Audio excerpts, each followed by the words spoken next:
Konnichiwa. Watashi wa Asu desu. Watashi wa Abordo Alantris desu. Watashi wa Christian desu. Watashi wa Lapinig desu. Watashi wa Lumagal desu. Hi ma'am, our topic for today is all about Japanese culture. So, Japanese culture is a rich and complex tapestry and shaped by thousands of years in history, tradition, and modern innovation. So, here's the key aspect, one of the key aspects about Japanese culture. So, first is traditional culture. Shinto and Buddhism. These are the two main regions. Shinto focuses on nature and centers worship, while Buddhism offers philosophical insight into suffering and experience. So,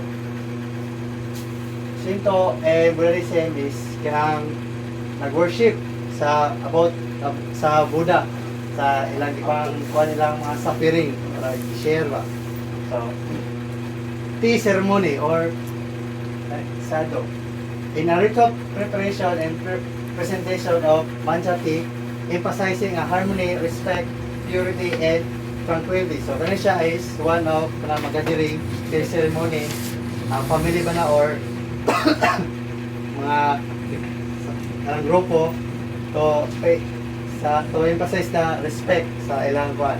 So, ikebana, the art of flower arrangement, emphasizing the minimalist and the harmony with nature. So, basically, sa kwan, flower arrangement to emphasize the nature para makuan sila. Calligraphy or shudo, the artistic writing of kanji and kana characterized using the brush and ink. Katuning magsulat gamit ang brush. Brush. Pop culture, anime, and manga. Heavily influential worldwide with iconic titles like Naruto, One Piece, Attack on Titan, and Spirited Away. Muna sila yung kuhan sa anime like kuhan nila mga salida nila na kuhan sa title. Example, mga title nila Naruto, One Piece. And video games. Japan is home to industry giant like Nintendo, Sony, and Sega. Mga ilang mga video games na dito na kuhan silang ang mga culture ilang ang permitting na dulaon. Pop culture and idols. Popular music and performance culture with idols group like AKB48 or more internationally known as acts like Hirako, Utada, or Baby Metal. Muna sila yung band member na kuha nila. And fashion. Hikogarako style and famous or its creativity while minimalist fashion also thrives in cities like Tokyo and Kyoto. Kose. Sushi and sashimi, raw fish with rice or served alone, word Reno culinary arts. Ramen udon and soba. Popular noodles dishes is while regional variation. Chiki, a traditional multi-course and meal that balance taste, texture, and seasonal presentation.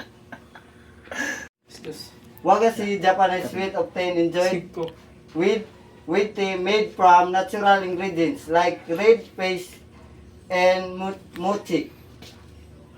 Afternoon, my topic is talk about festivals and holidays. Hanami, cherry blossom is viewing as a spring tradition of viewing blooming sakura trees. Muna siya ikuan, mga festival nila nga ginakuan kaning hanami nga cherry blossom mo nila mga pananawon din inig na mga summer like nga na kani din ang kuanon Then kanubon, a summer event of honor stars after during dance festival or bunumi. Muna sa mga kuan nila nga mga culture nila nga sayawon ini mag-summer. Kaniya siya pang ano nabili ka? Kanira. New Year. New Year. Shugatsu. One of the most important holidays. Muna kinang importante yan daw nga kuan holiday. With shine, visit, official, foods, and family gathering. Muna siya gina mag-special kay ng pamilya, kumplito mo, magtipon-tipon mo. Ito na my topic values social norms, politeness, and respect. Deeply ingrained in language and behavior. So mga na ang politeness and respect. Ang group harmony, cooperation and consensus are prioritized over individualism. Ba't o bala na? Ang ikatulo, aesthetics, concepts like wabi-sabi, beauty. In imperfection, influence art, architecture, and lifestyle. Modern influence. Technology and innovation. Japan influenced the ultra-modern robotics and advanced infrastructure. Wide and innocent and tradition. Architecture, a mix of historical wooden temples and sleek skyscrapers.